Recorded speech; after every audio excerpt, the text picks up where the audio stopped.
এই মুহূর্তে দরকার শামীম হাসান সরকার। একটা আহ,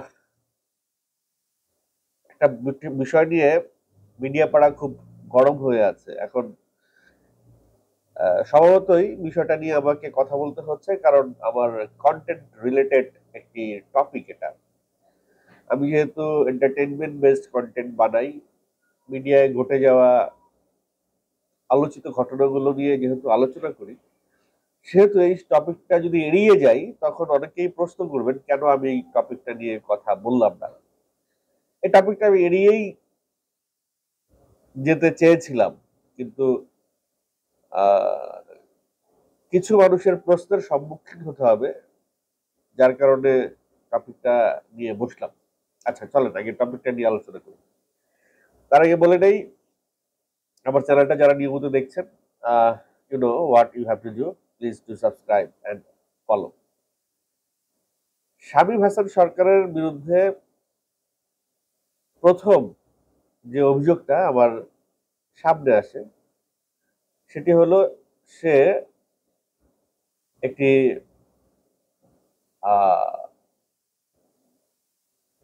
প্রোডাকশন বয়ের উপরে গরম চায়ের কাপ, মানে গরম চা ঢেলে দেয় চায়ের কাপ থেকে। এবং একজন প্রধান চরিত্রের একজন শিল্পী যে হিরো ক্যারেক্টার করে, সে এই ধরনের চরিত্র, এই ধরনের স্বভাব সম্পন্ন হবে, এইটা আমি খুব শক্ট হয়েছি। এই ধরনের কাজ সে করতে পারে কিনা, আদৌ করতে পারে কিনা, বা যে প্রোডাকশন বয় এই দাবিটা করেছে তার স্বার্থটাই বা কি, সে কয় টাকা কাজ মানে আয় করে। সে যদি এই দাবিটা করে থাকে, সে জানে যে এই কথাটা বললেই তার একটা জায়গা থেকে কাজ কমে যাবে, একটা একটা বিশাল জায়গা জায়গা থেকে তার কাজ কমে যাবে, তারপরে সেই দাবিটা কেন করলো? ঠিক আছে, সেই প্রোডাকশন বয় পরে আবার সেই তার তার অভিযোগটা তুলে নিয়েছে, সে বলেছে সে ভুল বলেছে, সে তার কথায় একটু আহ, ভুল ছিল, সে তার দাবি তুলে নিয়েছে। ঠিক আছে, সেটাও গেল। এরপরে আমার সঙ্গে, আমার বেসিক্যালি শামীম হাসান সরকারের সঙ্গে জীবনে একটাই কাজ হয়েছে, তারা আমি চিনি অনেক। তার তার সে যেভাবে বলে যে আমি যখন আহ নবাগত শিল্পী হিসেবে 2,000 টাকা দিয়ে কাজ করি, তখন থেকে আমি তাকে চিনি। আমি তাকে চিনি ব্যক্তিগতভাবে। তার একটা আত্ম অহমিকা আছে, তার আত্ম অহমিকা আছে, আত্ম অহংকার থাকা জরুরি, প্রত্যেকটা শিল্পীরই আত্ম অহংকার থাকা জরুরি, কিন্তু তার মাত্রাগান থাকতে হবে, যে কতটুক আত্ম অহমিকা থাকলে আরেকজনকে আমি ছোট করছি না, এই মাত্রাগানটা থাকতে হবে। এটি আমি ব্যক্তিগতভাবে তাকে যতদিন দেখেছি, সেই জায়গায় দেখেছি সে আমাকে যথেষ্ট রেসপেক্ট দিয়েছে। কোনো সিনিয়র শিল্পীর কাছ থেকে তার বিরুদ্ধে আমি কোনো সেই ধরনের এখনো পর্যন্ত কোনো অভিযোগ পাইনি। তবে অনেক জুনিয়র শিল্পী বা অনেক নতুন শিল্পী অথবা অনেক আহ, যদি বলি আমি একেবারে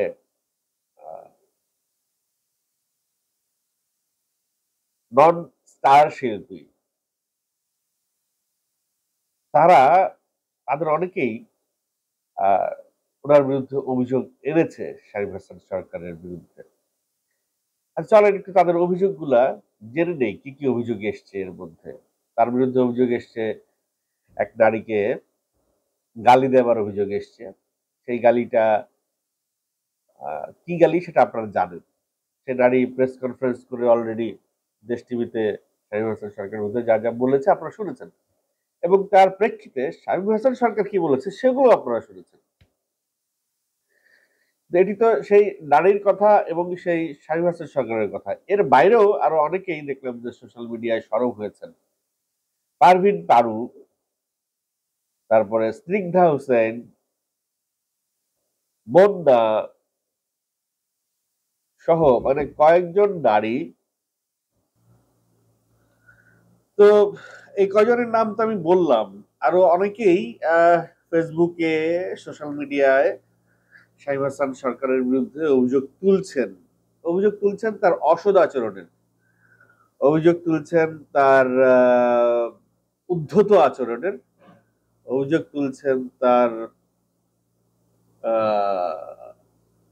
অসংলগ্ন আচরণের। এখন কথা হচ্ছে যে আমি প্রত্যেকটা অভিযোগ যদি ঘাঁটতে হবে, প্রত্যেকটা অভিযোগ তদন্ত করতে হবে, প্রত্যেকটা অভিযোগ যদি একেবারেই শুধুমাত্র একজন অভিযোগ করলো আর তার প্রেক্ষিতে কিছু বলে ফেললাম, সেই বলাটা সঠিক হবে না। কারণ বিষয়টা তদন্ত না করে দুই পক্ষের কথা না শুনে একটা রায় দেয়া খুব ভালো কোনো কাজ হবে না। কিন্তু একটা মানুষের ব্যাপারে এত মানুষ কেন অভিযোগ করবে, এত লোক কেন অভিযোগ? হ্যাঁ, এখন আমার কথা হচ্ছে যে শুধু যে অভিযোগ করছে তাও কিন্তু নয়, তার পক্ষেও অনেকে কথা বলছে। যেমন একজন পরিচালক, তার নাম ফুয়াদ ফুয়াদ হাসান। আচ্ছা, উনি উনি সোশ্যাল মিডিয়ায় লিখেছেন 16 ঘন্টা আগে, শামীম হাসান সরকারের সাথে ওইভাবে আমার তেমন কোনো কাজ হয় নাই, কিন্তু অনেকবার তার সাথে কাজের পরিকল্পনা হয়েছে এবং অনেকবার দেখা সাক্ষাৎ হয়েছে। আমার দেখা সে কোনোদিন ওই টাইপের আচরণ করার মতো ছেলে আমার মনে হয় নাই। কিন্তু যেই মেয়েটাকে নিয়ে সে আজ প্রশ্নবিদ্ধ, সেই মেয়ে সম্পর্কে আমার তিক্ত অভিজ্ঞতা আছে। আমার শুটিং ইউনিটে সে তার খারাপ ব্যবহারের কারণে আমি তাকে প্যাক আপ করে দিয়েছিলাম একটা দৃশ্যের পরেই। তারপর ইউনিটের সবার সামনে সরি বলায় তাকে আমি পুনরায় কাজে নিয়েছিলাম। যেহেতু মোবাইলে শুটিং ছিল ওই সময়, আরেকজন আর্টিস্টের কাজ করা সম্ভব নয়, তাই কম্প্রোমাইজ করেছিলাম। এই মেয়ে আমার জানা মতে বড়দের সম্মান দিতে জানে না এবং সে নিজেকে অন্যদের তুলনায় অনেক বেশি সম্মানী ভাবে। আচ্ছা, এই ডিরেক্টর যে মেয়েটি শামীম হাসান সরকার সম্পর্কে কথা তুলেছে, সেই মেয়েটির চরিত্র ব্যবচ্ছেদ করেছে, সেই মেয়েটির চরিত্র নিয়ে কথা বলেছে, সেই মেয়েটিও নাকি উদ্ধত আচরণ করে। ওকে, তার মানে বিষয়টা এরকম দাঁড়ালো যে শামীম হাসান সরকার সে নিজেও কিন্তু বলেছে, সে মেয়েটিকে বলেছে, গালি দিয়েছে, ইংরেজিতে গালি দিয়েছে, মেয়েটি মতো বোঝা নাই, ইংরেজি বোঝা নাই, এটি মেয়েটির দুর্বলতা। শামীম হাসান সরকার নিজেই বলেছে সবাই টিভির সামনে। আবার মেয়েটিও কিছু কথা তার সম্পর্কে বলেছে। মেয়েটি নিজে কি ভুল করেছে সেটা পুরো দেশ টিভিতে যে বিবৃতি সে দিয়েছে, সে দেশ টিভির বিবৃতি সে নিজের কোনো ভুল সে বলেই নাই।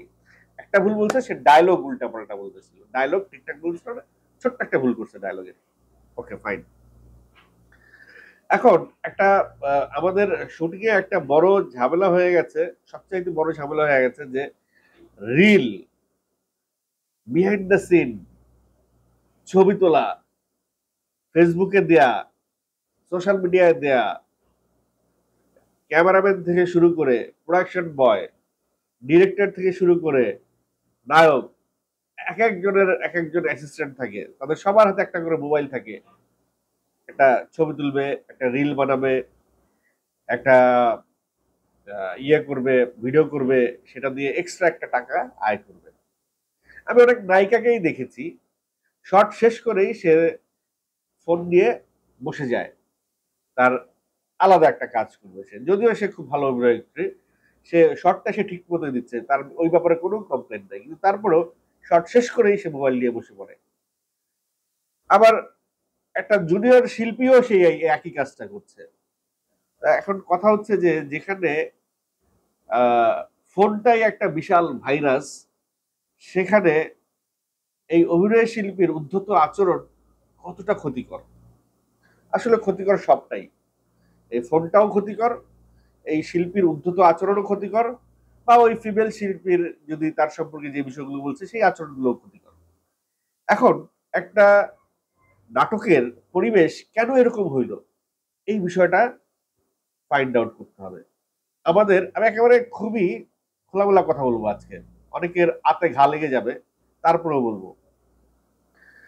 আমাদের অনেক ডিরেক্টর আছেন যাদের মেরুদণ্ড বলতে কিছু নাই। তারা একটি নাটক নির্মাণের জন্য একজন নায়কের পা চাকতে পর্যন্ত দ্বিধাবোধ করে না। পা চাটতে বলতে আমি রূপক অর্থে বলছি, পা চাটা পরে সরাসরি পা চাটবে তা না। বিষয়টা হচ্ছে গিয়ে তার আশেপাশে এমন ভাবে থাকে সেই ডিরেক্টর কয়েকজন, যে এই নায়ক যা বলবেন তারা তাই করতে প্রস্তুত, বিনিময়ে তারা যেন একটা নাটকের ডেট দেয়। এখন বিষয়টা হয়ে গেছে একটা সিন্ডিকেট। শামীম হাসান সরকার একটা সিন্ডিকেট, সে জানুক বা না জানুক, সে জ্ঞাত হোক বা অজ্ঞাত হোক, তার একটা সিন্ডিকেট আছে। সে দেখবেন যে সে যেই ডিরেক্টরদের সঙ্গে কাজ করে তার বাইরে অন্য কোনো ডিরেক্টরের সঙ্গে সচরাচর তাকে দেখা যায় না। সে যে কজন নায়িকার সঙ্গে কাজ করে তার বাইরে অন্য কোনো নায়িকার সঙ্গে সচরাচর দেখা যায় না। খুব স্বাভাবিক, একজনের সাথে রেগুলার কাজ করতে করতে একটা সিঙ্ক হয়ে যায়, সে ওই সিঙ্কের মধ্যেই থাকতে চায়। এটা তার জন্য সুবিধা হয়। একটা নতুন জায়গায় গেলে এটা তার জন্য অসুবিধার বিষয়। এই জন্য বললাম, সে জানুক বা না জানুক, সে একটা সিন্ডিকেটের ভিতরে রয়ে যায়। তো ঘটনা হচ্ছে ওই সিন্ডিকেট আরেক ডিরেক্টর ভাঙতে পারে না, এতে করে সেই আরেক ডিরেক্টর তার কাজ করতে পারে না। এখন বাংলাদেশে নাটকের জগতে বিজ্ঞাপন ভ্যালু তৈরি হয়েছে কয়েকজন, নামে মাত্র কয়েকজন শিল্পীর উপরে। আবার এই বিজ্ঞাপন দাতাদের একটা চরম ব্যর্থতা আছে। তারা নাটকের বিজ্ঞাপন দেয় কোন শিল্পীর কত ভিউ হইল সেইটার উপরে, কোন নাটকের সাংস্কৃতিক মান কতটুকু সেটার উপরে ভিত্তি করে তারা বিজ্ঞাপনটা দেয় না। তারা বিজ্ঞাপনটা দেয় যে কোটি ভিউ হয়েছে কোন নায়কের নাটক, কোটি ভিউ দেখো। হ্যাঁ, তারপর একটা বিষয় আছে, কোটি ভিউ হইলেই যে তারা দিচ্ছে। এখন ওই যে টাঙ্গাইলের কমেডি শিল্পীদের নাটকেও তো কোটি ভিউ হয়, সেখানে তো আর বিজ্ঞাপন দিচ্ছে না। একটা মান তারা রাখছে আর কি, আই ওয়াশ, যে এই এই ক্যাটাগরির ভিতরে কোটি ভিউ হইতে হবে, ফাইন। এই কারণে তারা একটা সিন্ডিকেটের ভিতরে আছে। আমি সরাসরি কোনো নায়ককে ধরে দিচ্ছি না যে আপনি একটা সিন্ডিকেট মেনটেন করছেন, নো। তারা তাদের জ্ঞাত অজ্ঞাত অবস্থায় তারা একটা সিন্ডিকেটের ভিতরে আছে, তারাও বের হইতে পারছে না। আবার তাদের ওই সিন্ডিকেটে অন্য ডিরেক্টরও ঢুকতে পারছে না, অন্য নায়িকাও ঢুকতে পারছে না, অন্য শিল্পীও ঢুকতে পারছে না। একটা কথা আমাকে অনেকেই বলে যে ভাই, আপনাকে আর আগের মতো নাটকে দেখি না, তার মানে কি আমি অভিনয় ভুলে গেছি? আমি অভিনয় পারি না? আমি সেটে গিয়ে বেয়াদবি করি? আমি সিনিয়রদের সামনে গিয়ে সিগারেট খাই? আমি মেয়েদেরকে ইয়ে করি, অপমান করি? আমি কোনোটাই তো করি না। আমার এরকম এলিগেশন তো আমার বিরুদ্ধে নাই। তারপরেও কেন আমি আমি আমার কাজ নাই? কারণ হচ্ছে যে আমি ওরকম কোন সিন্ডিকেটে একসময় হয়তো ছিলাম, এখন নাই। একেবারে খোলাখুলি বলি, সাপোজ আমি অপূর্ব বা নিশোর কাজ সঙ্গে যে যে নাটকগুলো হইতো ওকে নিয়ে, সেই নাটকের মধ্যে আমাকে যথারীতি ডিরেক্টররা কমন একটা আর্টিস্ট হিসেবে রেগুলার কল দিত। এখন অপূর্ব আর নিশোর নাটক কমে গেছে, যার কারণে আমারও কাজ কমে গেছে। এই যে যে সিন্ডিকেটের একটা বিষয়, মানে এটা আমি কোনো ডিরেক্টরকে গিয়ে কখনো বলি নাই, ভাই আমাকে অপূর্ব নাটকে আপনি দেখেছেন, আমাকে নিতে হবে। এটা কিন্তু আমি কখনো বলি নাই, এটা ডিরেক্টর তৈরি করেছে সিন্ডিকেটটা। ডিরেক্টর তার ভিশন চেঞ্জ করতে পারে না। সে একটা নাটক দেখে, দেখে চিন্তা করে যে এই নাটকটা এরকম হয়েছে, আমি এরকম করে একটা নাটক বানাবো। ব্যাপারটা অনেকটা এরকম যে বড় ছেলে একটা নাটক হয়েছে, হিট হয়েছে, সুপার হয়েছে, চলেন বড় ছেলের মতো নাটক বানাবো। বড় ছেলেতে যে আর্টিস্টে কাজ করছে সেই আর্টিস্ট দিয়ে নাটক বানাবো, তাহলে আরেকটা হিট নাটক দিব, আরেকটা ভাইরাল নাটক দিব, আরেকটা ভিউওয়ালা নাটক দিব। আমি শামীম হাসান সরকারের বিষয় থেকে অন্য প্রসঙ্গে আসছি এই কারণে যে এই বিষয়টা কিন্তু শুধু শামীম হাসান সরকারের উপরে সীমাবদ্ধ না। এই বিষয়ের সঙ্গে আরো অনেক কিছু আছে যার কারণে শামীম হাসান সরকার এই উদ্ধত আচরণ করতে পারে। আমি, আপনারা তো আমাকে বলবেন যে আপনি তো শামীম হাসান সরকারকে ব্যক্তিগতভাবে চিনেন, তারা দেখছেন, তার সাথে আপনার কাজের অভিজ্ঞতা কি? আমার সাথে শামীম হাসান সরকারের একটা কাজ হয়েছে, সেই একটা কাজের পরে আমি দেখেছি যে সেই সেটেও এরকম ঘটনা ঘটছে, আমার চোখের সামনেই ঘটেছে। আমার চোখের সামনেই সেই সেটে এরকম একটা ঘটনা ঘটেছে, যেটা দেখে আমার মনে হয়েছে যে শামীম হাসান সরকার যেটি করেছেন সেটি না করে তিনি আরেকটু নমনীয় ভাষায় কথাটা বলতে পারতেন। তিনি, আচ্ছা একটা বিষয় হয়েছে কি যে আমাকে সাপোজ কেউ আইসা আমার গায়ে একটা ধাক্কা দিচ্ছে, ধরেন কেউ এসে আমার গায়ে একটা ধাক্কা দিচ্ছে, আমি তাহলে কিভাবে বলবো যে ভাই ধাক্কা লাগছে, আপনি একটু সরি বলেন? এভাবে বলবো নাকি চিৎকার চেঁচামেচি করবো, "এই, আমি খেয়েছিলাম, কয়দিন ধরে মিডিয়া আইসস, আমার গায়ে ছাড়ি দিছস, আমার দেখোস না, আমার দেখো চোখে পড়া না তো। মানে আমি চিৎকার করলাম না, লাইভ করে দেখালাম কোনটা করব। তো এই হচ্ছে শামীম হাসান সরকার, আমার নিজের চোখে দেখা। সে হাসান রেজাউলের সেটে, আমি নাম ধরে বলে দিচ্ছি, হাসান রেজাউলের সেটে একজন অ্যাসিস্ট্যান্ট ডিরেক্টরকে আমার সামনে ছেলেটাকে অকথ্য ভাষায় গালিগালাজ করলো। ভুলটা কি ছিল? ভুলটা ছিল ছেলেটি কাজ করার সময় শামীম হাসান সরকারের সঙ্গে তার গায়ে ধাক্কা লেগে গেছে। এখন কথা হচ্ছে সে ওই সেটে সে হিরো, মেইন আর্টিস্ট, একজন অ্যাসিস্ট্যান্ট ডিরেক্টর, সেটা খেয়াল করবে না? সে তার গায়ে ধাক্কা দিয়ে তার কাজ চলে যাবে, সরিও বলবে না? শামীম হাসান সরকারের কথায় যুক্তি আছে, সে কিন্তু অযৌক্তিক ভাবে চাতে না, সে রাগটা অযৌক্তিক ভাবে কখনোই করে নাই। আমার দেখা যেটুকু ঘটনা ঘটেছে, সে যৌক্তিক উপায়েই রাগটা করেছে, কিন্তু এই রাগটা না করে সে মিনিমাম টোনে বলতে পারত।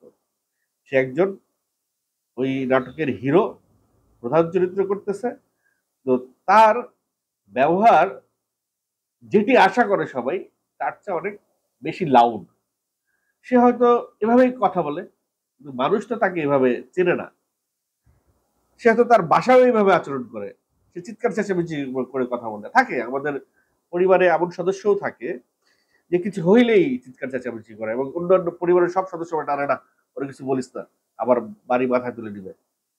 এ ধরনের সদস্য আমাদের পরিবারেও থাকে।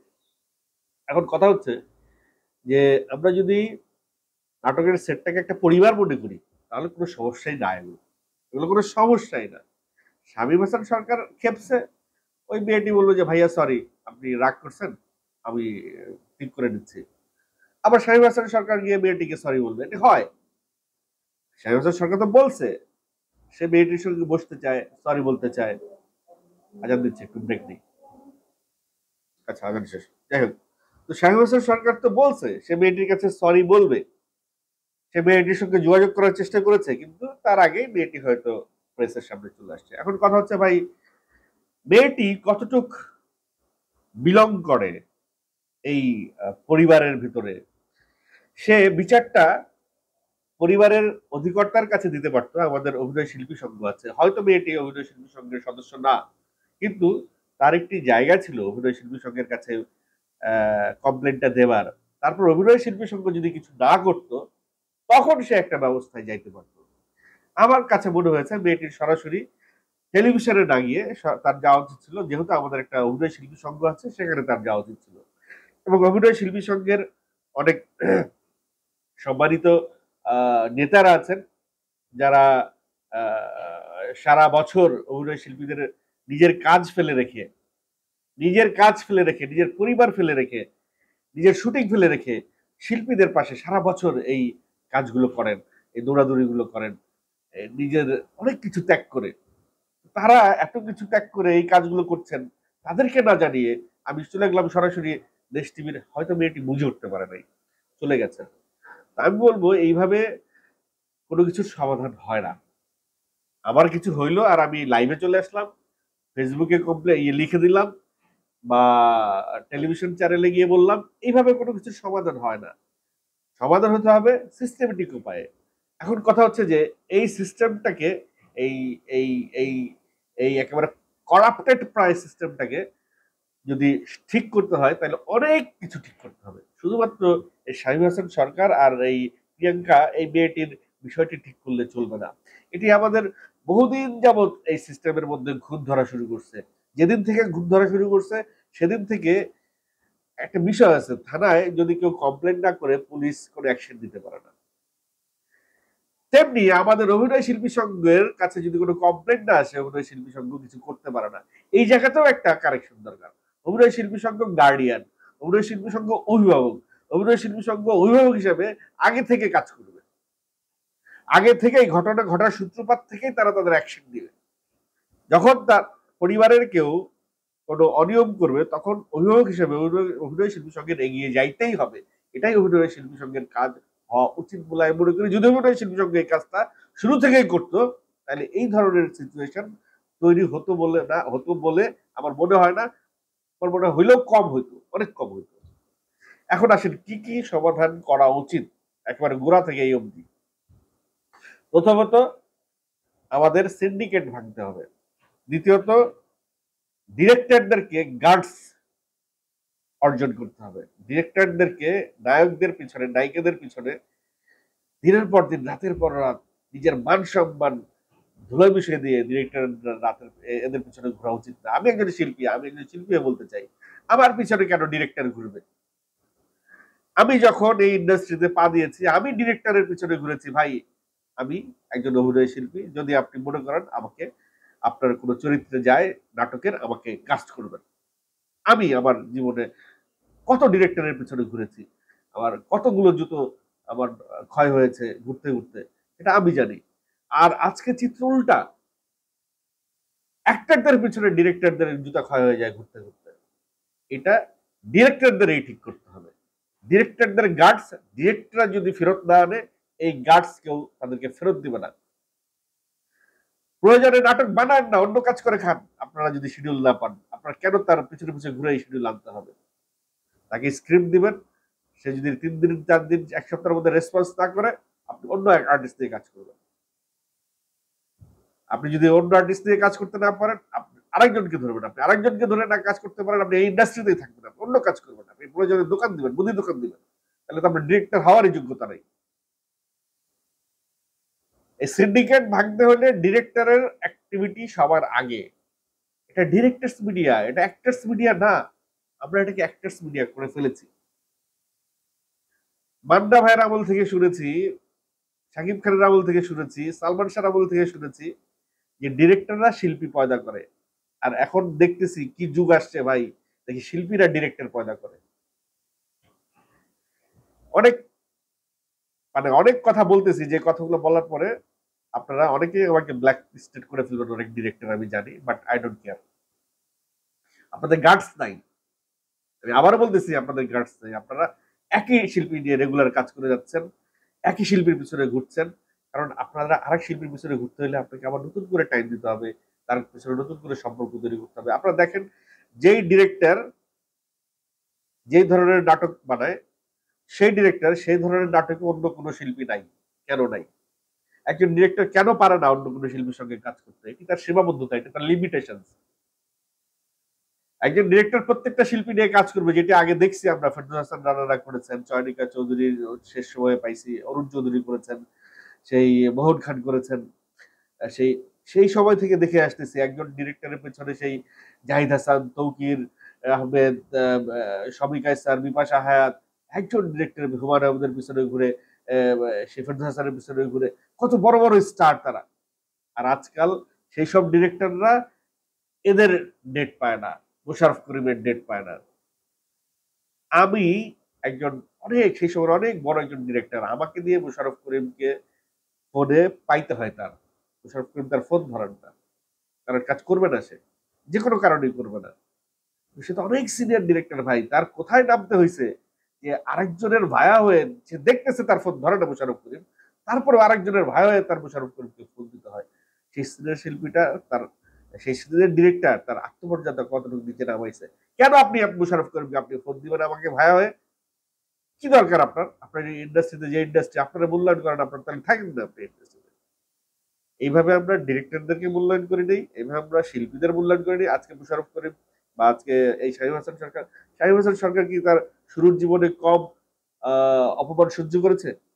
তার কাছে কি কেউ কখনো জিজ্ঞেস করেছে যে ভাই আপনিও তো অনেক বৈষম্যর শিকার হয়েছেন, আপনিও তো অনেক এরকম খারাপ আচরণের শিকার হয়েছেন, আপনার কথাগুলো একটু বলেন? তখন দেখবেন শামীম হাসান সরকারেরও একটা বিশাল লিস্ট আছে। আজকে শামীম হাসান সরকার যে আচরণগুলো দিচ্ছে সেটি তার ওই অতীতের আচরণের ব্যাকফায়ার। তার সঙ্গে যে আচরণটা করা হয়েছে, সে যে আচরণটা পাইছে সেটার ব্যাকফায়ার সে করতেছে। Nothing else. সেই আচরণ শিখছে কোত্থেকে? সেই স্পর্ধা পায় কোত্থেকে? সেটা এসে সে একজন জুনিয়র শিল্পীকে সে গালিগালাজ করবে, তার পছন্দ না হলে সে ডিরেক্টরকে বলবে। জুনিয়র শিল্পীকে গালি দেওয়ার ক্ষমতা সে রাখে কোথায়? হইতে পারে জুনিয়র শিল্পী বেয়াদব, হইতে পারে জুনিয়র শিল্পী এই আচরণ করছে, ওই শিল্পীকে হায়ার করছে কে? ওই শিল্পীর দায় দায়িত্ব নিয়েছে কে? ওই শিল্পীর দায় দায়িত্ব কি সে নিছে? ওই শিল্পীকে সে সেটে আনছে? ওই শিল্পীকে সে সেট থেকে টাকা দিয়ে বিদায় দিবে? ওই শিল্পীর বেতন কি সে দিবে? তাহলে সে কেন ওই শিল্পীর এগেনস্টে কথা বলবে। সে তো ডিরেক্টরকে যাই বলবে যে ভাই আপনি একটা ভুল করেছেন, এই ভুলটা সঠিক করেন, তারপর আমি আপনার সাথে কাজ করবো। কমপ্লেনটা ডিরেক্টরকে গিয়ে বলবে। সে একজন শিল্পীর সঙ্গে এই আচরণ করতে পারে না, এবং পারে না বলেই কিন্তু সে ক্ষমা চাইতে চাইছে। পারে না বলেই কিন্তু সে প্রিয়াঙ্কাকে বলছে যে আপু তুমি বসো আমার সঙ্গে, তুমি কিভাবে চাও আমি সেভাবে তোমার কাছে ক্ষমা চাচ্ছি। সে অন ক্যামেরা এতগুলো মানুষের সামনে বলছে। এর চাইতে আর কি কি করতে পারে একজন শিল্পী? সে তার অপরাধ স্বীকার করে সে ক্ষমা চাইতে চায়, তাকে সেই সুযোগটা দেওয়া হোক। সেই সঙ্গে আরো যে বিষয়গুলো সংস্কার প্রয়োজন, অনেকগুলো সংস্কার প্রয়োজন। আমরা কিছুদিন আগে দেখেছি সংস্কার নিয়ে অনেক আলাপ হয়েছে, কিন্তু মূল যে সংস্কার সেই সেই জায়গাতেই হাত দেয় নাই। ভাই মূল সংস্কারটা হচ্ছে গিয়ে এই ডিভাইসটা, এই ডিভাইসটা মূল সংস্কার। এই জিনিসটা সেটে ঢোকার পরে একটা জায়গায় জমা দিয়ে কাজ করা উচিত শিল্পীদের। ভাই একটা শিল্পীকে আপনি হায়ার করছেন, সেই শিল্পী সেটে ক্যামেরার সাথে কিন্তু ক্যামেরাকে কেউ ফাঁকি দিতে পারে না। আপনার পেছনে কি হচ্ছে না হচ্ছে আপনি ক্যামেরায় সব ধরা পড়ে যায়, আপনার অ্যাক্টিং এর কতটুকু কনসেন্ট্রেশন আছেন। হ্যাঁ একজন শিল্পী হয়তো মোবাইলও দেখতে পাচ্ছেন, আবার অ্যাক্টিং এও কনসেন্ট্রেট করতে পারছেন, দুইটাই সে সমান তালে করতে পারছেন। কিন্তু সবাই এই গুণে গুণান্বিত না, সবাই এত বড় ইয়ের তার নাই, অ্যাবিলিটি ক্যালিবার তার নাই যে মোবাইলে একটা ঘটনা দেখছে, সেই ঘটনা দেখে হাসতেছে, আবার ক্যামেরার সামনে যে একেবারে পারফেক্ট ডেলিভারিটা দিয়েছে, নাই। এই কালচারটা শুরু করতে হবে। ফোনটাকে আগে জব্দ করতে হবে সেটে ঢোকার পরে, সেটে সকল প্রকার মাদক নিষেধ করতে হবে। আমি দেখেছি সেটে অনেক হিরোকে খেয়ে শর্ট দিতে যায়, এটা সত্য ঘটনা। এগুলো বন্ধ করতে হবে সেটে। এগুলো ডিরেক্টরের গার্ডস নাই বলে আর এরা এই কাজগুলো করতে পারে। এগুলো ডিরেক্টরই করতে পারবে। সব সমস্যার সমাধান ডিরেক্টরের কাছে, সব রোগের ওষুধ ডিরেক্টরের কাছে। আজকে ডিরেক্টররা যদি গার্ডস থাকতো, ডিরেক্টররা যদি সেই সংঘবদ্ধ ভাবে একজন ডিরেক্টর আরেকজন ডিরেক্টরের পিছনে মানে এমন ভাবে লেগে থাকে, দেখি তো চলাফেরা করি তো আমি সবার সঙ্গেই, একজন ডিরেক্টর আরেকজন ডিরেক্টরের পিছনে এমন ভাবে লাগে থাকে যে ওরে কেমনে আগে নিজের উন্নতি পরে আগে ওর ক্ষতি কেমনে করা যায়। ইউনিটি দরকার। ডিরেক্টরস গিল্ড হয়েছে, কিন্তু ডিরেক্টরস গিল্ডের ডিরেক্টরদের মধ্যে সেই ইউনিটিটা এখনো আসে নাই, আসা উচিত। অ্যাক্টার্স ইকুইটি হয়েছে, কিন্তু অ্যাক্টার্স ইকুইটির মধ্যে মানে অ্যাক্টার্স ইকুইটি একটা পরিবার বলা হয়, কিন্তু একজন পরিবারের সদস্যকে আরেকজন পরিবারের সদস্য চিনবে না, এটা কেমনে হয় না ভাই? আপনি এত বড় একটা পরিবার করছেন যে আপনার এক সদস্য আরেক সদস্যরা চিনে না, কোনোদিন নামই শুনে নাই, সামনে পড়লে জিজ্ঞেস করতে আপনি কে, কোথেকে আসছেন, এখানে ঢুকছেন কেন, এই সেটে কি কাজ, এ ধরনের প্রশ্ন করতে হয়। তো এখন সময় আসছে অ্যাক্টর সিকিউরিটি হলে গলায় আইডি কার্ড ঝুলানো।